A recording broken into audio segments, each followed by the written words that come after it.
नमस्कार मित्रांनो, आजचा जो टॉपिक आहे तो ग्रॅच्युटी ॲक्ट.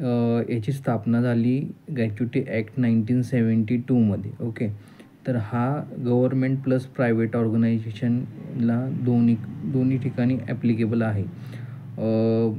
कमीत कमी 10 किंवा 10च्या वरती जरी एम्प्लॉई असेल कुठल्याही कंपनीत तर हा ॲक्ट तिथं लागू पडतो.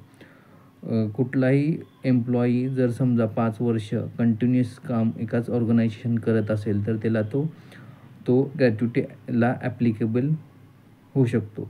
तर याच्यामध्ये जो कॅल्क्युलेशन करण्याचा जो ग्रॅच्युटीचा फॉर्म्युला आहे तो मी तुम्हाला सांगतो की यामध्ये बेसिक सॅलरी प्लस DA म्हणजे ज्याला आपण dearness allowance divide by 26 into 15 into number of year of services हा कॅल्क्युलेशन करण्याचा फॉर्म्युला आहे. त्याच्यामध्ये ज्या व्हॅल्यू आहे ते तुम्ही त्याच्यामध्ये पुट कराय जो काही अमाऊंट येईल आफ्टर कॅल्क्युलेशन ही तुम्हाला ग्रॅच्युटी दिली जाईल.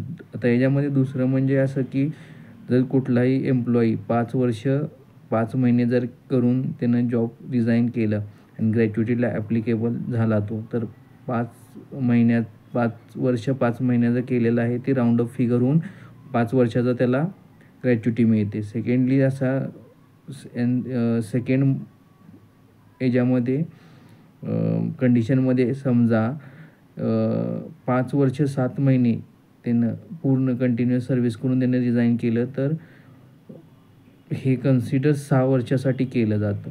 तर 6 वर्षाशी त्याला ग्रॅच्युटी मिळली जाणार. त्याच फॉर्म्युलामध्ये जे काय असेल ते व्हॅल्यू पुट करायचं, नंबर ऑफ इयर 6 इयर करून त्याचं जी काय अमाऊंट येईल ती ग्रॅच्युटी त्याची दिली जाईल त्याच्यामध्ये. ओके, धन्यवाद.